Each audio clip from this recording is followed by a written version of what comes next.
एक बार एक किसान की घड़ी कहीं खो गई। वैसे तो घड़ी कीमती नहीं थी, पर किसान उससे भावनात्मक रूप से जुड़ा हुआ था और किसी भी तरह उसे वापस पाना चाहता था।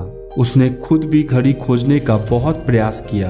कभी कमरे में खोजता तो कभी बाहर और कभी अनाज के ढेर में, पर तमाम कोशिशों के बाद भी घड़ी नहीं मिली। उसने निश्चय किया कि वह इस काम में बच्चों की मदद लेगा और उसने आवाज़ लगाई, सुनो बच्चों, तुम में से जो कोई भी खोई हुई घड़ी खोज देगा उसे 100 रुपये का इनाम दिया जाएगा। फिर क्या था, सभी बच्चे जोर शोर से इधर उधर घड़ी खोजने लगे। ऊपर नीचे बाहर आंगन में हर जगह पर घंटों बीत जाने पर भी घड़ी नहीं मिली।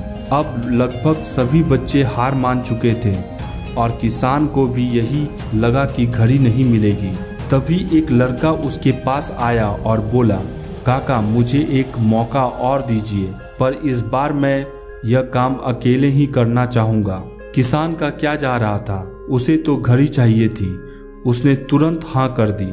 लड़का एक एक करके घर के कमरों में जाने लगा और जब वह किसान के शयन कक्ष से निकला तो घड़ी उसके हाथ में थी। किसान घड़ी देखकर प्रसन्न हो गया और आश्चर्य से पूछा, बेटा कहाँ थी यह घड़ी, और जहाँ हम सभी असफल हो गए तुमने इसे कैसे ढूंढ लिया? लड़का बोला, काका मैंने कुछ नहीं किया। लड़का बोला, काका मैंने कुछ नहीं किया, बस मैं कमरे में गया और चुपचाप बैठ गया और घड़ी की आवाज़ पर ध्यान केंद्रित करने लगा। कमरे में शांति होने के कारण मुझे घड़ी की टिक टिक टिक टिक सुनाई देने लगी, जिससे मैंने उसकी दिशा का अंदाज लगा लिया और अलमारी के पीछे गिरे यह घड़ी खोज निकाला।